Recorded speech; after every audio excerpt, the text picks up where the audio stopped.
বন্ধুরা, আমি এই মুহূর্তে দাঁড়ায় আছি ফরাসগঞ্জ শ্যামবাজার ফরাসগঞ্জ।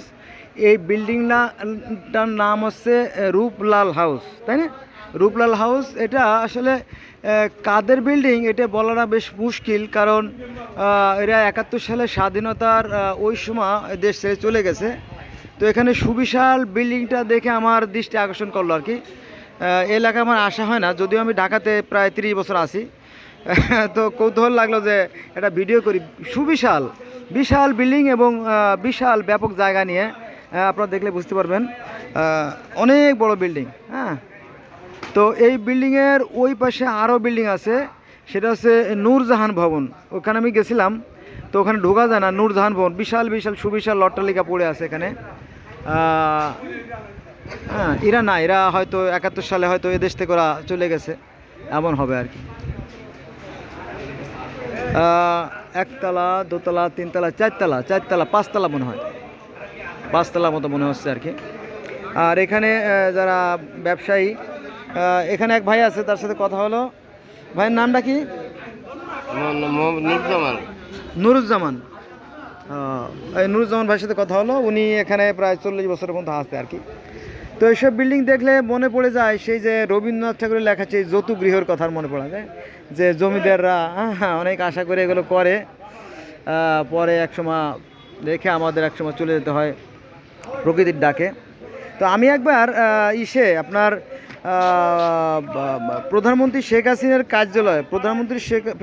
কার্যালয়ের পাশ দিয়ে নাখালপাড়া যেতে, যে এমপি হোস্টেলের পাশে, অর্থাৎ লোকাসের মোড় একটা জায়গা আছে, ওইখানে একটা বাড়িতে লেখা দেখছিলাম যে পুরুষে দাবি এবারই আমার, অন্তরিক্ষে হাসে মূল মালিকানা যার। আমরা পৃথিবীতে আসলে বেড়াইতে আসি সময় ক্ষণিকের জন্য, হয়তো 100 বছর অথবা 80 বছর 70 বছরের জন্য আসি, কিন্তু আইসেই আমরা পৃথিবীতে ক্ষমতা, টাকা পয়সা, এরকম বড় বড় বিল্ডিং এগুলো করার জন্য আমরা মহাব্যস্ত হয়ে যাই। কিন্তু আমাদের যে প্রকৃত যে পৃথিবীর যে সৌন্দর্য, পৃথিবীতে অনেক সুন্দর এবং মানব হয়ে জন্ম নেওয়া যায় অনেক সার্থক, সেই বিষয়গুলো হয়তো আমাদের খেয়াল থাকে না। মানব জন্ম সার্থক জন্মের কথা আমি কেন বললাম, তারও তো একটা রহস্য আছে, তাই না? সেটা হচ্ছে যে একজন কন্যা শিশু, অর্থাৎ একটা মেয়ের ডিম্বাশয়ে 5 লক্ষের মতো ডিম্ব থাকে। হ্যাঁ, তো 5 লক্ষের মতো ডিম্ব থাকে। তো সেখান থেকে প্রতি 28 দিন পর একটা ডিম্ব পরিপক্ক হয়, পরে সেই ডিম্বটা মাসিক আকারে বের হয়ে আসে, যদি পুরুষের দ্বারা নিষিদ্ধ না হয়। তো একজন মা কয়টা শিশু দিতে পারে বাচ্চা বলেন? আগেকার দিনে মারা 16টা 20টা বাচ্চা দিত, আজকাল তো আর 2টা 4টা বেশি দেয় না, তাই না? এই আর কি। তো এই 5 লক্ষ থেকে একজন বা দুইজন লোক পৃথিবীতে আসতে পারাটাই বড় সৌভাগ্য। এই জন্য মানব জন্ম বড় সার্থক জন্ম। আসুন আমরা আমাদের জীবনটাকে উপভোগ করি।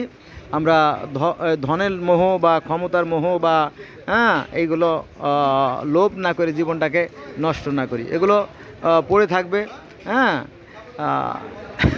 আমরা থাকবো না আর কি। অনর্থক এই যে গরিবের ধন লুটপাট করে, তাই না ভাই?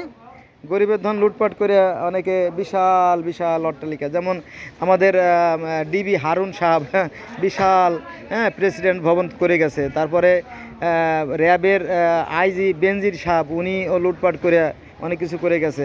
শুধু এখানেই শেষ না, আপনার প্রধানমন্ত্রী থেকে শুরু করে প্রত্যেকটা এমপি, প্রত্যেকটা মন্ত্রী, প্রত্যেকটা সচিব, প্রত্যেকটা ডিসি, প্রত্যেকটা টিওনো সবাই আমরা পাগল, টাকার পিছে পাগল। অথচ একটা টাকাও কবরে যাবে না। কবরে টাকা নিয়ে গেলেও সেই টাকা আর চালানো যাবে না, কারণ সেখানে নিতে হবে কর্মফল। সৎকর্ম যারা করবে তারাই শুধু লাভবান হবে। আসুন আমরা আমাদের বিবেককে কাজে লাগাই। আমরা আমাদের বিবেকে কাজে লাগাইলে দেখবেন যে মানুষে ভেদাভেদ নাই। পৃথিবীর প্রত্যেকটা মানুষ সুখে হাসে, দুঃখে কাঁদে, শীতে কাঁপে। প্রত্যেকটা মানুষের আবেগ, অনুভূতি সব এক, অভিন্ন। ফলে মানুষে কোনো ভেদাভেদ নাই। আমাদের গোটা পৃথিবীতে যে বর্তমানে 800 বা 900 কোটি মানুষ আছে, প্রত্যেকটা মানুষের জন্য একটা মাত্র চাঁদ, একটা মাত্র সূর্য, একটা মাত্র আকাশ, একটা মাত্র পৃথিবী, একই অক্সিজেন আমরা ভোগ করি। সেই হিসেবে আমরা এই 800 কোটি মানুষ, হিন্দু, বৌদ্ধ, খ্রিস্টান, ইহুদি, মুসলমান, প্রত্যেকে আমরা ভাই। আমি মাঝে যে কথাটা বলি সেটা হচ্ছে যে পৃথিবীতে আসবে শান্তি কবে? যেদিন হিন্দু, মুসলিম, বৌদ্ধ, খ্রিস্টান একজামত হবে, শান্তি আসবে তবে। বন্ধুরা দেখেন, অনেক আশা করে